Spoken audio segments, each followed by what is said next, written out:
चोला ruler विजयालया ने establish किया था चोला एम्पायर तमिलनाडु में, और इन्होंने तंजौर को अपना कैपिटल बनाया during the middle of the 9th century, यानी कि 849 से लेकर के 871 CE तक इन्होंने रूल किया। उसके बाद इनके ग्रैंडसन जिनका नाम था कर्नाटका फर्स्ट, जिन्होंने 907 से लेकर के 946 सेंचुरी तक रूल किया और एक लार्ज जो है वो एरिया ऑक्यूपाई किया पांड्या टेरिटरीज़ का।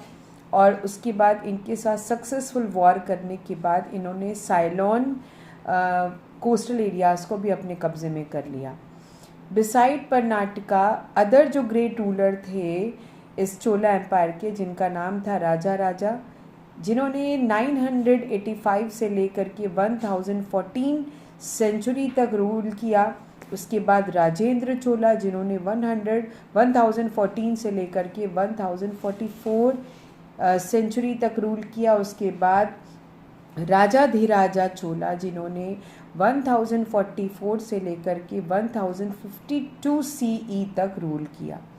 अब सबसे पहले जो चोला रूलर जिनका नाम था राजा राजा चोला, उनकी बात करते हैं, जिन्हें कि राजा राजा द ग्रेट भी कहा जाता है। ये बहुत ही ग्रेटेस्ट और बहुत ही मोस्ट इलिस्ट्रियस रूलर थे चोला डायनेस्टीज़ के।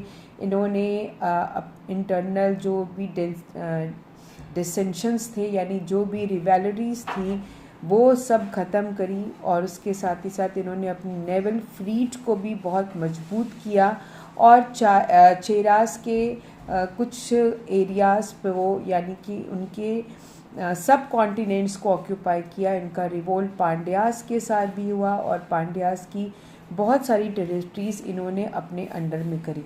तो इस तरीके से एक बहुत ही पावरफुल रूलर साबित हुए ये चोलास, और इन्होंने बहुत भारी मात्रा में इन्होंने तरनकोर और मैसूर की संपदा को भी हथियाया।